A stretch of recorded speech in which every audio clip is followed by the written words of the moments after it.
Hello everyone, मैं विवेक आप सभी का स्वागत करता हूं। तो साथियों, आज की सेशन में हम बात करने वाले हैं आपके एसएससी एमटीएस हवलदार भर्ती 2024-25 के लिए full model test paper number दूसरा। तो साथियों, आज की सेशन में आपके लिए जो एसएससी एमटीएस का फुल मॉडल टेस्ट पेपर रहने वाला है वो हम लोग का दूसरा रहने वाला है। तो इसमें कुल क्वेश्चनों की संख्या 25 प्रश्न रहेगा। सही करने का लक्ष्य आपको 20 दिया जाए 25 क्वेश्चनों में से। और आपका जो लैंग्वेज यानी भाषा आपका क्या रहेगा, हिंदी प्लस इंग्लिश दोनों लैंग्वेज में रहेगा। आपको जिसमें प्रीफर करना चाहे आप उसमें ज्वाइन करके देखेंगे। तो सदर डेली हम लोग का ये 11 AM पर क्लास चलता है। अगर आपको इसका PDF डाउनलोड करना हो तो डिस्क्रिप्शन बॉक्स से अपना टेलीग्राम ग्रुप है, या आप साथियों टारगेट विथ विवेक के नाम से भी सर्च करेंगे तो आप उस मिल जाएगा, आप वहाँ ज्वाइन कर सकते हैं। तो देखेंगे साथियों, चलिए आज का सेशन स्टार्ट करते हैं। उम्मीद करूँगा आप लोग सही करने का जो लक्ष्य दिया गया आपका 25 क्वेश्चन उसको फुल आप लोग करेंगे। याद रखेंगे आपका पेपर जिस तरह से होने वाला है, पैटर्न फॉलो करता है, उसमें साथियों जीके के 25 क्वेश्चन रहता है, इंग्लिश के 25 क्वेश्चन, इसी दोनों पे आपका मेरिट लिस्ट बनेगा। मैथ और रीजनिंग रहने वाला उसको आपको केवल क्वालिफाइंग करना पड़ेगा, फिर भी उससे आपको पढ़ना पड़ेगा। ओके, तो चलिए देखते हैं मॉडल पेपर हम लोग का जो दूसरा वो कैसे रहने वाला है। ओके, चलिए आज का पहला सेशन हम लोग का पहला प्रश्न क्या दिया है। देखिए पहला प्रश्न दिया है, एलिफेंटा की गुफाएं कहाँ पर है। तो साथियों एलिफेंटा केव्स आर इन, बताइए एलिफेंटा गुफाएं कहाँ पर है। तो इसका राइट ऑप्शन देंगे तो याद रखेंगे महाराष्ट्र में है। तो ए ऑप्शन हम लोग के यहाँ से क्या बनेगा, बिल्कुल राइट ऑप्शन हो जाएगा। फटाफट करेंगे, टाइम वेस्ट बिल्कुल भी नहीं करेंगे क्योंकि मॉक टेस्ट चल रहा है हम लोग का, जल्दी जल्दी करेंगे सवालों को। चलिए नेक्स्ट अगला बताइए, क्वेश्चन नंबर सेकेंड, निम्न में से कौन सा उत्तर भारत का एक शास्त्रीय नृत्य है। तो which of the following is a classical dance of north India, बताइए classical dance of north India कौन सा है इनमें से। तो आपका ये कथक है। तो ये ऑप्शन क्या बनेगा, सी राइट ऑप्शन होगा। ध्यान देंगे साथियों, ये जितने भी 25 प्रश्न होंगे आपके PYQ होंगे, यानी आपके पिछले सालों में जो आपका 2023 में मई और सितंबर में पेपर हुआ था वो सारे प्रश्न वही के हैं। ध्यान देंगे सभी दोस्त। चलिए नेक्स्ट अगला बढ़ते हैं, question number third, Vivekananda rock memorial भारत के किस राज्य में स्थित है। Vivekananda rock memorial is located in which state of India. चलिए बताइए, राइट ऑप्शन दीजिए। Vivekananda rock memorial is located in which state of India, तो कहाँ पर है, तो ये तमिलनाडु में है। तो बी ऑप्शन हम लोग का क्या हो जाएगा यहाँ से, बिल्कुल राइट ऑप्शन हो जाएगा। ओके, चलिए नेक्स्ट अगला बढ़ते हैं, क्वेश्चन नंबर 4, नदियों में घुली हुई ऑक्सीजन की मात्रा प्रति मिलियन भाग होती है। The amount of dissolve oxygen in river is part of पर मिलियंस। तो बताइए साथियों, जो नदियों में घुली ऑक्सीजन की मात्रा होती है प्रति मिलियन कितने भाग होती है। चलिए राइट ऑप्शन दी, याद रखिए साथियों 5 भाग होती है। तो यहाँ से हम लोग का सी ऑप्शन क्या हो रहा है, बिल्कुल राइट ऑप्शन हो जाएगा। अपना स्कोर चेक करते रहेंगे, याद रखेंगे एक क्वेश्चन आपका 3 नंबर का रहेगा, यानी 75 नंबर का ये टेस्ट पेपर चल रहा है आपका कितना स्कोर आएगा ये हमें आप लोग जरूर बताइएगा लास्ट में। वो भी नेगेटिव मार्किंग 1 रहेगा। अगर मुझसे गलती होता है तो मैं 1 नंबर काटूंगा, अगर आपसे गलती है तो आप लोग 1 नंबर काटेंगे। ओके, चलिए नेक्स्ट अगला बताइए, क्वेश्चन नंबर 5, देखिए निम्नलिखित में से किसे आम जलकुंभी भी कहा जाता है। तो साथियों which of the following is also called common water hyacinth. तो बताइए साथियों किसे आम जलकुंभी कहा जाता है। आप लोगों ने देखा होगा जब बाढ़ होता है या पानी आता है तो जलकुंभी दिखने लगता है, जो ग्रीन ग्रीन करना होता है। तो बताइए उसे कॉमन वाटर हाइसिनिथ कहा जाता है। तो बताइए किसे कहा जाता है, तो याद रखिए एकॉर्निया कहा जाता है। तो यहाँ से हम लोग का डी ऑप्शन क्या हो जाएगा, बिल्कुल राइट ऑप्शन हो जाएगा। चलिए नेक्स्ट अगला बढ़ते हैं, क्वेश्चन नंबर 6, देखिए रुक्मणी देवी अरुंडेल के साथ जुड़ी हुई हैं। जो रुक्मणी देवी अरुंडेल इज एसोसिएटेड विथ। तो बताइए कथक से, भरतनाट्यम से, कुचिपुड़ी से या भांगड़ा से। तो ये भरतनाट्यम से जुड़ी हुई हैं। तो बी ऑप्शन हम लोग के यहाँ से क्या हो रहा है, बिल्कुल राइट ऑप्शन हो जाएगा। नेक्स्ट अगला चलिए, क्वेश्चन नंबर 7, कौन सा राज्य हरियाणा के साथ अपनी सीमा साझा नहीं करता। तो which state does not share its border with Haryana. तो इनमें से ऐसा कौन सा राज्य है जो कि हरियाणा के साथ अपना सीमा साझा नहीं करता है। तो याद रखेंगे तो MP नहीं करता है। तो बी ऑप्शन हम लोग के यहाँ से क्या हो जाएगा, बिल्कुल राइट ऑप्शन हो जाएगा। ओके, चलिए नेक्स्ट अगला बढ़ते हैं, क्वेश्चन नंबर 8, देखिए किस ग्रह को बौना ग्रह कहकर भी संबोधित किया जाता है। चलिए बताइए किस ग्रह को बौना ग्रह कहकर भी संबोधित किया जाता है। Which planet is also address as dwarf planet. बताइए साथियों, तो इसका राइट ऑप्शन क्या हो जाएगा, प्लेटो को कहा जाता है। किसे साथियों, प्लूटो को। तो ए ऑप्शन हम लोग यहाँ से बिल्कुल राइट ऑप्शन हो जाएगा। ओके, चलिए नेक्स्ट अगला बढ़ते हैं, क्वेश्चन नंबर 9, वर्ष 1828 में स्थापित ब्रह्म समाज के संस्थापक कौन थे? Who was the founder of ब्रह्म समाज इस्टेब्लिश इन द ईयर 1828? बताइए, who was the founder of ब्रह्म समाज? वो भी इस्टेब्लिश हुआ था 1828 में, तो राजाराम मोहन राय ने। तो यहाँ से हम लोग का डी क्या बनेगा? राइट ऑप्शन होगा। ये इंपॉर्टेंट प्रश्न आपके परीक्षा के लिए याद रखेंगे सभी साथी। अच्छे से आसान भाषा में चल रहे हैं, कोई भी दिक्कत परेशानी तो हमें कमेंट बॉक्स में जरूर बताइएगा, क्योंकि इसमें आपका प्लस साइंस के भी सॉल्व होंगे, आपका रीजनिंग के भी सॉल्व होंगे, इंग्लिश के भी सॉल्व होंगे, याद रखेंगे। विजया बैंक का प्रधान कार्यालय कहाँ स्थापित है? बताइए, जो विजया बैंक का प्रधान कार्यालय है वो कहाँ पर स्थापित है? Where is the head office of Vijaya bank establish? चलिए राइट ऑप्शन दीजिए, क्या हो जाएगा सॉल्व का राइट ऑप्शन? याद रखेंगे बेंगलुरु में स्थित है, तो हम लोग का यहाँ से बी ऑप्शन बिल्कुल राइट ऑप्शन हो जाएगा। नेक्स्ट अगला बताइए, क्वेश्चन नंबर 11। देखिए, निम्नलिखित भौतिक मात्राओं में से कौन सी एक अदिश राशि है? विच of the following physical quantity is a scalar quantity? चलिए बताइए, physical quantity is scalar quantity, बताइए क्या हो जाएगा राइट ऑप्शन? तो यंग या यंग का मापांक हो जाएगा। तो यहाँ से हम लोग का जो यंग का मापांक है ऑप्शन सी हो रहा है, वो बिल्कुल राइट ऑप्शन हो जाएगा। नेक्स्ट अगला बढ़िए, क्वेश्चन नंबर 12। देखिए, निम्नलिखित तत्वों में से कौन सा तत्व कमरे के तापमान पर द्रव रूप में होता है? बताइए, विच of the following is element is in liquid form at room temperature? चलिए राइट ऑप्शन दीजिए, तो कौन ऐसा होता है? तो इसका राइट ऑप्शन होगा पारा हो जाएगा। ये महत्वपूर्ण सवाल है, इंपॉर्टेंट प्रश्न है, क्योंकि ये आपके प्रश्न में मतलब जो प्रीवियस में 2 से 3-4 शिफ्टों में रिपीट हो गया था सवाल, याद रखेंगे। नेक्स्ट अगला बताइए, क्वेश्चन नंबर 13। कोई भी व्यक्ति भारतीय प्रधानमंत्री के रूप में अधिकतम कितनी बार सेवारत हो सकता है? तो what is the maximum number of times a person can serve as Indian prime minister? चलिए राइट ऑप्शन दी, what is the maximum number of times a person can serve as a Indian prime minister? चलिए right option दीजिए। तो याद रखेंगे इसलिए कोई सीमा नहीं है, तो यहाँ से हम लोग का डी क्या बनेगा? बिल्कुल राइट ऑप्शन हो जाएगा, कोई सीमा नहीं है इसकी। ओके, नेक्स्ट अगला बताइए, क्वेश्चन नंबर 14। अर्थशास्त्र ने लिखा था, तो अर्थशास्त्र वाज रिटेन बाई? बताइए, अर्थशास्त्र वाज रिटेन बाई, तो किसके द्वारा लिखा गया अर्थशास्त्र? तो याद रखेंगे चाणक्य के द्वारा लिखा गया। तो दोस्त यहाँ से हम लोग का ए ऑप्शन क्या हो जाएगा? बिल्कुल राइट ऑप्शन हो जाएगा। जो चैनल में है तो साथियों आपको सब्सक्राइब कर लेना है, क्योंकि हम लोग का डेली का जो 11 AM होता है, डेली का आपका मॉक टेस्ट चल रहा है इस समय, याद रखिए मॉडल टेस्ट पेपर नंबर हम लोग का आज दूसरा होने वाला। हम लोग को कम से कम 10,000 भाइयों को ऐड करना है इसमें, क्यूज करना है साथ में, तभी हम लोग की तैयारी ज़बरदस्त होगी, साथ में तैयारी होगी। एक दिन में कम से कम 100 से 500 सवालों को हम लोग को करने का टारगेट रहेगा साथियों, याद रखेंगे। नेक्स्ट अगला बढ़िए, क्वेश्चन नंबर 15। देखिए, इंग्लिश का प्रश्न है, इंग्लिश का आपका हिंदी में नहीं दिया रहेगा, इंग्लिश का इंग्लिश 2 ही रहेगा, याद रखेंगे। क्वेश्चन नंबर 15 देखेंगे, select the word with the correct spelling. तो इनमें से आपको एक ऐसा मतलब वर्ड सिलेक्ट करना जो कि उसका करेक्ट स्पेलिंग रहे। चलिए बताइए राइट ऑप्शन, तो इनमें से कौन सा करेक्ट है? देखिए, ह्यूमनाइड, रिक्शा, डेवियंस, विरिटस। तो आपको ऑप्शन पढ़ने से ये लग रहा होगा क्योंकि ह्यूमनाइड तो ऐसे तो रहता नहीं, रिक्शा की स्पेलिंग गलत है, विरिटस का भी स्पेलिंग गलत है। इनमें से इसका राइट ऑप्शन जो करेक्ट है आपका डेवियंस बिल्कुल सही लग रहा है। तो यहाँ से हम लोग का 15 का सी बिल्कुल राइट ऑप्शन। याद रखेंगे अगले बार 2-2 प्रश्न ये आपका पूछा जा रहा था करेक्ट स्पेलिंग से, याद रखिए इंपॉर्टेंट टॉपिक है, आप लोग इसे याद करेंगे जरूर से। चलिए नेक्स्ट अगला देखते हैं, question number 16। Select the antonym of vibrant. तो साथियों आप लोग जो हिंदी में पढ़ते हैं विलोम शब्द, तो वही है साथियों, select the antonym of vibrant का बताइए। जो ये विब्रेंट लिखा है ना, इसका आपको एंटोनिम बताना है, बताइए क्या हो जाएगा? ड्रैब, गॉडी, जज्जी या विविध? तो क्या हो जाएगा? तो याद रखेंगे तो वाइब्रेंट का आपका ड्रैब होता है, याद रखेंगे साथियों। ये PYQ ही सवाल है, ये आपके प्रीवियस ईयर की ही प्रश्न है, याद रखेंगे। वाइब्रेंट का एंटोनिम क्या हो जाएगा? तो ड्रैब हो जाएगा। ओके, चलिए नेक्स्ट अगला बढ़ते हैं, क्वेश्चन नंबर 17। देखिए, सिलेक्ट द सिनोनिम्स ऑफ डिजिनिटी। तो बताइए तो सिलेक्ट द सिनोनिम ऑफ डिजिनिटी के बताइए। अब इसके बाद आप लोग एंटोनिम तो बता दिए, अब आप लोग सिनोनिम से बताइए क्या हो जाएगा राइट ऑप्शन इसका। तो याद रखिएगा तो इसका मिलता जुलता सिनोनिम से ऐसा रहता है कि आपको उसका समानार्थी शब्द बताना रहता है।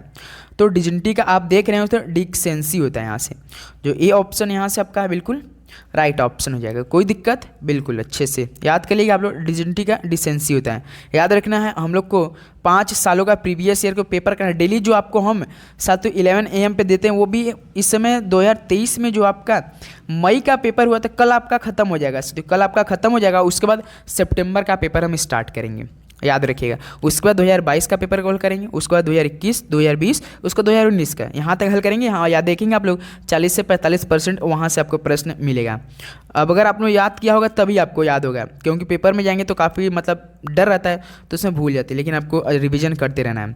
देखिए क्वेश्चन नंबर 18 क्या दिया है, select the most appropriate word for the given group of words. तो साथियों आपको एक ग्रुप दिया गया, इनमें से आपको एक, उसके लिए एक शब्द सेलेक्ट करना है। देखिए an animal that lives by killing and eating other animal. तो साथियों an animal that lives by killing and eating other animal, तो इसके लिए एक वो क्या हो जाएगा, एम्फीबियन, प्रे, प्रीडेटर या क्वाड्रूप्ड। बताइए राइट ऑप्शन दिए। तो याद रखिए तो प्रीडेटर कहा जाता है। क्या साथियों? प्रीडेटर कहलाता है जो an animal that lives by killing and eating other animals, याद रखिएगा। तो प्रीडेटर हम लोग का सी राइट ऑप्शन होने वाला है यहाँ से। ओके चलिए नेक्स्ट अगला देखते हैं, question number 19, choose the synonyms of defecate. तो साथ ही आपको इसके बाद फिर बताना है कि सिनोनिम्स ऑफ डिफिकेट का बताना है। चलिए इस बार राइट ऑप्शन दिए। तो डिफिकेट आपको ऐसा लग रहा है, डिफिकेट यानी सीक्रेट होता है। क्या सदु? डिफिकेट का यानी सीक्रेट होता है, तो यहाँ से डी राइट ऑप्शन होएगा। ऐसा नहीं रहेगा सदु, आपको मतलब जो इंग्लिश का क्वेश्चन है हिंदी में भी मतलब रहेगा, मतलब क्या किया वाक्य में परिवर्तित रहेगा, बिल्कुल भी नहीं रहेगा ऐसा। आपको इंग्लिश का इंग्लिश में ही रहेगा, हिंदी में बिल्कुल भी नहीं रहेगा, याद रखेंगे। तो डिफिकेट का सिनोनिम्स क्या होता है? सीक्रेट होता है। डी ऑप्शन हम लोग का राइट ऑप्शन हो जाएगा। नेक्स्ट अगला चलते हैं, क्वेश्चन नंबर 20। देखिए select the word with the correct spelling. फिर आपको सिलेक्ट द, आपको क्या करना है, word with the correct spelling. तो इनमें से करेक्ट स्पेलिंग कौन है? तो याद रखिएगा साथियों, इनमें से आपका जो ये पुनेसिया है साथियों, ये बिल्कुल सही है। कौन सा? पुनेसिया है आपका। तो 20 का क्या हो जाएगा हम लोग का? बी बिल्कुल राइट ऑप्शन। कंटिन्यू तो आप देख सकते हैं, रिवॉल्वर देख सकते हैं, बैरजेंडी आप देख सकते हैं, बिल्कुल रॉन्ग है। तो यहाँ से हम जो पुनेसिया वो आपका करेक्ट स्पेल है, तो यहाँ से बी ऑप्शन हम लोग का क्या हो जाएगा? बिल्कुल राइट ऑप्शन हो जाएगा। ओके उम्मीद करूंगा ये सेशन काफ़ी अच्छे समझ रहे होंगे।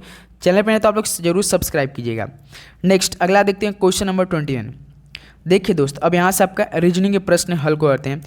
निम्नलिखित प्रश्न में दिए गए विकल्पों में से संबंधित संख्या को चुनिए। चलिए साथियों, जिस प्रश्न से आपको विकल्प दिए गए, आपको संबंधित संख्या को चुनना है।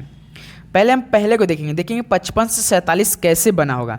पहले हम लोग इसको देखते हैं, 55 से 47 कैसे बना होगा। हम साथियों 55 में ऐसा क्या करें कि वो 47 बन जाए, कोई सोचिए। यदि हम साथियों प्रश्न के हिसाब चलें तो अगर हम 55 में से मान लीजिए -8 को घटाते हैं, तो 55 में से यदि आप लोग साथियों 55 में से यदि आप लोग 8 घटाएंगे तो कितना आता है? 47। देखिए यहाँ पर 47 आया है। इसका मतलब साथियों अगर हम लोग पैटर्न को फॉलो करते हैं, -8 घटा रहे, तो उसी प्रकार जिसका हमसे पूछा साथियों, अगर हम उसमें भी से 8 घटाएं और ऑप्शन में दिया रहे, तभी हम लोग का ये मेथड करेक्ट होगा। बिल्कुल, क्यों? तो उसी प्रकार देखिए हम लोग 55 में से जैसे 8 को घटाए थे, 47 हम लोग को मिला। उसी प्रकार यदि हम लोग को 69 में से, यहाँ पर जो हम लोग क्वेश्चन मार्क जी लाना है, यदि हम 69 में से 8 को घटाते हैं तो कितना आएगा? अगर हम लोग 69 में से 8 को घटाएंगे तो 61 आ रहा है। तो 61 क्या ऑप्शन में दिया है, तो देखिए तो ऑप्शन बी हम लोग का बिल्कुल सही मिल रहा है। इसका मतलब क्या है? 55 से साथ ही 47 कैसे लाया है? तो 55 में से -8 को घटाए। उसी प्रकार से तो हमसे 69 का पूछा था, तो हमने 69 में से -8 को कर दिए, तो कितना आ गया हम लोग का? 61। तो इस तरह हम लोग का बी बिल्कुल राइट ऑप्शन हो जाएगा। कोई दिक्कत परेशानी? तो आप देखिए तो रीजनिंग ऐसा सब्जेक्ट आप अपने प्रकार भी दिमाग लगा सकते हैं, लेकिन हाँ जो पैटर्न जो सीरीज है उसको फॉलो करना चाहिए, तभी आपका राइट ऑप्शन है। कोई भी दिमाग लगा सकते हैं, कैसे भी ला सकते हैं, लेकिन आप पैटर्न आपका फॉलो रहना चाहिए, जो प्रश्न आपका सीरीज दिया, श्रृंखला दिया है, याद रखेंगे सभी। चलिए आगे देखते हैं क्वेश्चन नंबर 22 पर। देखिए क्या दिया सॉल्व क्वेश्चन नंबर 22। निम्नलिखित प्रश्नों में दिए गए विकल्पों में से संबंधित अक्षर को चुनिए। तो साथ ही आपको इन विकल्पों में से संबंधित अक्षर को चुनना है। जैसे DFG से साथ ही EGH बनाया है, तो हमसे पूछा है PRS का। यदि आप साथ ये देख रहे हैं, पहले हम लोग पहले को उठाते हैं। जैसे DFG का संबंध किससे? तो EGH से है। आप देख सकते हैं साथियों डी के बाद क्या आया है, यहाँ पर ई आया है कि नहीं, आप देख सकते हैं। उसके बाद साथियों डी के बाद क्या आता है, ई आता है ना, जैसे आप लोग ए बी सी डी ई पढ़ते हैं, तो वही से आपका देखिए एफ के बाद यहाँ पे बीच में देखिए जी, आपके बाद क्या आता है, A B C D E F G आता है कि यहाँ इसी प्रकार देखिए जी के बाद क्या आता है, एच आता है। इसका मतलब क्या है साथियों, जस्ट उसके आगे का ले रहा है। जैसे डी के बाद देखिए यहाँ पर आप यहाँ देख सकते हैं ई ला दिया है, उसके बाद एफ के बाद साथियों यहाँ पर जी लाया है, जी के बाद यहाँ पर एच लाया है। तो उसी प्रकार हमसे साथियों पी आर एस का पूछेगा तो क्या हम लोग पी का अगर हम लोग क्यू करते हैं और जो आर का है साथियों यहाँ पे हम लोग आर के बाद क्या आता है, एस आता है, उसके बाद यस के बाद क्या आता है तो टी आता है। तो क्या हम लोग क्यू एस टी कर सकते हैं क्या, ऐसा बताइए। क्यू एस टी देखिए ऑप्शन भी दिया है, अगर साथियों आपको ऐसे भी नहीं समझ में आ रहा है तो आप दूसरा भी मेथड फॉलो कर सकते हैं। यदि हम साथियों कैसे करते हैं, देखिए जैसे एक मेथड और आपको बता दें, मान लीजिए ऐसे आपको नहीं समझ में आया तो देखिए डी एफ जी का संबंध किससे बना रहा है, ई जी एच से बना रहा है। तो साथियों इसको कोडिंग पहले कीजिए, डी कितने नंबर पे आता है, 4 नंबर पे, एफ कितने नंबर पे आता है तो 6 नंबर पे, जी आपका कितने नंबर पे आता है 7 नंबर पे, उसी प्रकार ई आपका कितने नंबर पे आता है 5 नंबर पे, जी कितने नंबर पे आता है 7 नंबर पे, और एच कितने नंबर पे आता है 8 नंबर पे। देख सकते हैं यहाँ से तो 4 से 5 कैसे बनेगा, +1 किया होगा। उसी प्रकार एफ 6 से 7 कैसे बना होगा, +1 किया होगा। 7 से 8 कैसे होगा, +1। इसका मतलब क्या कह रहा है, सब में +1 कर रहा है। तो उसी प्रकार हम साथियों पी आर एस में कोड करके क्या +1 करके हम लोग नहीं ला सकते हैं।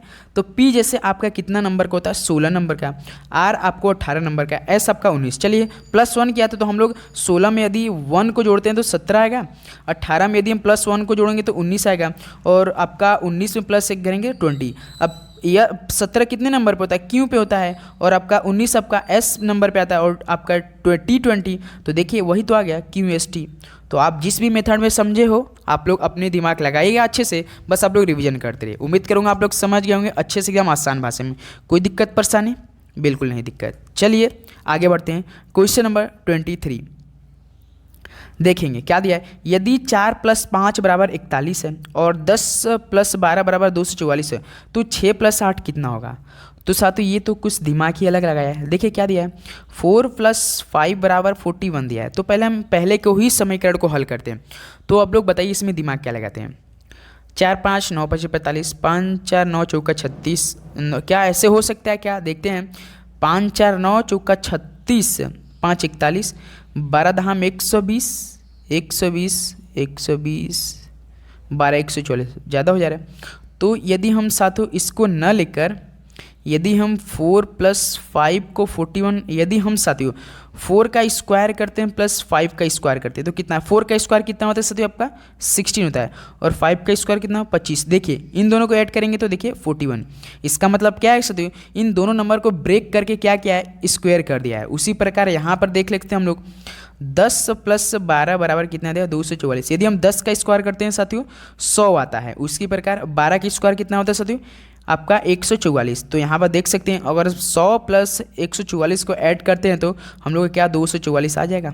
बताइए आप सभी लोग, क्या आप लोग सहमत हैं, 244 आ जाएगा। उसी प्रकार हमसे क्या पूछा है साथियों, 6 + 8 का पूछा है। यदि हम 6 + 8 तो 6 का स्क्वायर कितना होता है 36 होता है, प्लस साथियों 8 का स्क्वायर कितना होता है 64 होता है। तो 36 + 64 आपका 100 हो जाएगा कि नहीं, बताइए। क्या आप लोग का 100 डी राइट ऑप्शन आ रहा है कि नहीं, ये बताइए आप सभी लोग। 23 का साथियों डी हम लोग का राइट ऑप्शन। एक बार अच्छे से आप लोग समझा देते हैं साथियों।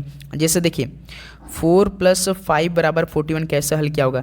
जैसे 4 का स्क्वायर करेंगे तो आपका चलिए डायरेक्ट यही भी लिख देते हैं। 4 का स्क्वायर करेंगे 16 प्लस साथियों 5 का स्क्वायर कितना है 25, तो 16 + 25 आपका 41 हो गया। इसी प्रकार से हमसे कितना बचा, उसके बाद 10 और 12 बराबर कितना है 244।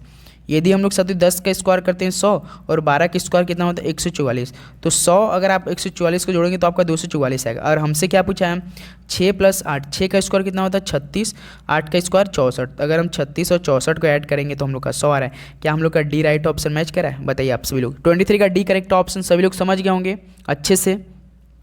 ओके चलिए नेक्स्ट अगला बढ़ते हैं साथियों। क्वेश्चन नंबर 24 देखिए, निम्नलिखित प्रश्न में दिए गए विकल्पों में से विषम अक्षर को चुनिए। चलिए साथियों आपको इनमें से एक विषम अक्षर को चुनना है। आप सभी लोग इस सवाल का राइट ऑप्शन हमें कमेंट बॉक्स में दें। काफ़ी इजी सवाल है, याद रखिए। बस +1 +2 +3 का श्रृंखला में है। क्या साथियों +1 +1 1 में है, उसका तो +2 +3 श्रृंखला। कोई एक ऐसा साथियों जो कि प्लस क्या कर दिया है, +3 क्या हो गया, बस आपको वही बताना है कौन इनमें से। आप लोग इसका कोडिंग करेंगे, अच्छे से देखेंगे, तभी इसका राइट ऑप्शन आप लोग देंगे। याद रखेंगे सभी लोग को इस सवाल का राइट ऑप्शन हमें कमेंट बॉक्स से देना है, तभी कल हमसे स्टार्ट करेंगे इससे आगे। ओके, सभी लोग बताएंगे। ओके चलिए नेक्स्ट अगला देखते हैं, क्वेश्चन नंबर 25। देखिए, यदि कल मंगलवार था तो आज के 10वां दिन सप्ताह का कौन सा दिन होगा। तो साथियों यदि कल मंगलवार था तो साथियों कल मंगलवार था, तो सर जी कल आपका क्या था, कौन वार था, मंगलवार था। तो यदि कल मंगलवार था तो साथियों आज का दिन, अगर हम लोग कल, यदि कल का मंगल था तो आज के, यानी अगर हम लोग मंगलवार में दोस्त क्या करेंगे, मंगलवार में +1 को ऐड करते हैं तो हम लोग का कितना हो जाएगा बताइए, बुधवार हो जाएगा कि नहीं। हमसे जो पूछा है कल का आपका मंगलवार था, तो आज से हम लोग को पूछा तो आज भी तो जोड़ेंगे उसमें। तो अगर हम लोग मंगलवार में +1 करते तो मंगलवार क्या आता है, बुधवार आता आपका, सभी को पता, वेडनेसडे आ जाएगा। अब वेडनेसडे साथियों हम लोग को 10वां दिन करना है। यदि हम बुध से साथियों 10वां जोड़ेंगे, देखिए बुध में आग आप क्या करेंगे, बुध में 10 दिन ऐड कर दीजिए। बुध आपका सप्ताह कितने दिन का होता है, 7 दिन। तो साथियों अगर हम बुध से 7 दिन करेंगे तो भी आपका बुध आ जाएगा। आप कोई भी अक्षर उठाइए, मान लीजिए शुक्र है, तो आपको फिर बताना है कि शुक्र में आप बताइए 7वां दिन कौन सा होगा। तो शुक्र में अगर आप 7 जोड़ेंगे तो वही शुक्र आएगा कि नहीं, ये बताइए। तो देखिए बुध से जब हम लोग 10 दिन आगे बढ़ेंगे तो कितना होगा, बुध से बुध आपका 7 दिन, उसके बाद 7 के बाद 8 लिख दीजिए, 9 लिख दीजिए, 10। देखिए बुध बीफा शुक्र शनिचर, क्या शनिवार आ रहा है कि नहीं, ये बताइए। आप लोग सहमत है कि नहीं, ये बताइए। कोई मान लीजिए सोमवार में आपको 7 दिन बाद बताना है, सोमवार से 7वां दिन कौन सा होगा, तो वही सोमवार ही तो आएगा एक हफ्ता में, क्योंकि 7 दिन होता है। कोई भी आपको उठा लीजिए, कोई भी दिन उठा लीजिए, आप मान लीजिए उठा लीजिए शुक्रवार, तो यदि आपको बोला जाए कि शुक्रवार में बताइए कि 7 दिन जोड़ेंगे तो कौन सा फिर दिन आएगा, तो वही तो आएगा। तो उसी प्रकार हम लोग बुध मंगल +1 एक जोड़ने पर हम लोग आज से लेंगे साथियों, आज के 10वां दिन से हमसे पूछा, तो आज मंगलवार से +1 करेंगे तो बुध साथियों 10वां दिन, तो बुध आपका 7वां दिन, उसके बाद साथियों बुध में 3 ऐड कर दीजिए और बुध बीफा शुक्र शनिवार। तो यहाँ से हम लोग का डी बिल्कुल राइट ऑप्शन हो जाएगा। क्या आप लोग समझ गए, तो बताइए। कोई भी दिक्कत परेशानी हो तो साथियों हम लोग कमेंट बॉक्स में जरूर बताइएगा। एकदम आराम से आसान भाषा में चले हैं, डेली 11 यहाँ पे हम लोग की क्लास चलती है। मॉडल पेपर दूसरा है, कल आपका तीसरा आने वाले। चैनल पे है तो आप लोग सब्सक्राइब जरूर कर लीजिएगा। एक भी क्वेश्चन आपको अच्छा लगा तो साथियों शेयर और लाइक अपने दोस्तों में जरूर कीजिएगा। ओके, इस बार हम लोग को तैयारी काफ़ी अच्छे से करना है। टारगेट हम लोग का कम से 10 से 12 हज़ार भाइयों को इस ग्रुप में जोड़ना है जो डेली क्लास 11 AM पर चलती है हम लोग की। ओके, सभी को जय हिंद, वंदे मातरम। पढ़ाई करते रहिए साथियों, सभी को ऑल द वेरी बेस्ट, धन्यवाद।